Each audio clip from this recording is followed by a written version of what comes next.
ఇలా కాంగ్రెస్ బీజేపీల మైత్రి చాలా స్పష్టంగా కనబడతా ఉంది. మనం చూసాం, మొన్న ఒక కాంగ్రెస్ పార్టీ నాయకుడు పోలీసులను పట్టుకొని అడ్డగోలుగా బూతులు తిట్టాడు. ఒక బీజేపీ నాయకుడు పోలీసులను అడ్డగోలు బూతులు తిట్టాడు. మరి ఆ కాంగ్రెస్ నాయకుడు అరెస్ట్ కాలే ఇవాళ వరకు, ఆ బీజేపీ నాయకుడు ఈ రోజు వరకు అరెస్ట్ కాలే.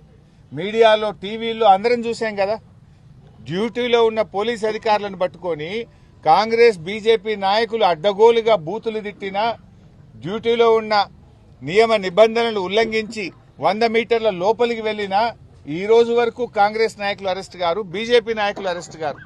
రాష్ట్రం చూసింది, రాష్ట్ర ప్రజలు చూశారు. ఆ బీజేపీ కాంగ్రెస్ నాయకులు అరెస్ట్ గారు. అంటే బీజేపీ కాంగ్రెస్ నాయకుల మధ్య మైత్రి ఇలా స్పష్టంగా కనబడతా ఉంది. ఇదే జిల్లాలో సిర్పూర్ కాగజ్ నగర్ లో బీజేపీ కాంగ్రెస్ల కలయిక ఇవాళ ఈ రాష్ట్ర ప్రజలు చూస్తా ఉన్నారు.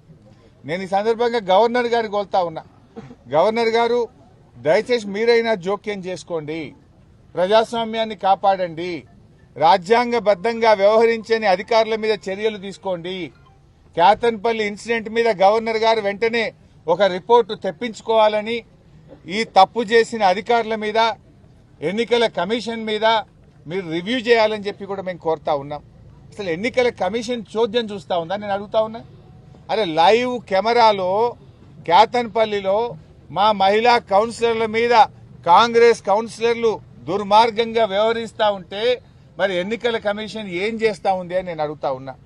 జనగాంలో మా మహిళా కౌన్సిలర్ చెయ్యెత్తితే కాంగ్రెస్ కౌన్సిలర్లు చెయ్యబట్టి కిందికి లాగుతా ఉంటే మరి లైవ్ స్ట్రీమ్ చూస్తున్నటువంటి ఎన్నికల కమిషన్ నిద్రపోతుందా అని నేను అడుగుతా ఉన్నా. మరి ఎన్నికల కమిషనే పనిచేయకపోతే ఇంకా ఎన్నికలు పెట్టి ఏం లాభము, ఇంకా ప్రజాస్వామ్యంలో ఏం విలువలు ఉన్నాయని అడుగుతా ఉన్నా. వినాశకాలే విపరీత బుద్ధి అంటారు. ఇవాళ కాంగ్రెస్ పార్టీ ఇవాళ వినాశకాలం దాపురించి ఈ రకమైనటువంటి చర్యలకు దిగుతా ఉంది. కాంగ్రెస్ పార్టీ దీనికి తగిన మూల్యం చెల్లించుకోక తప్పదు.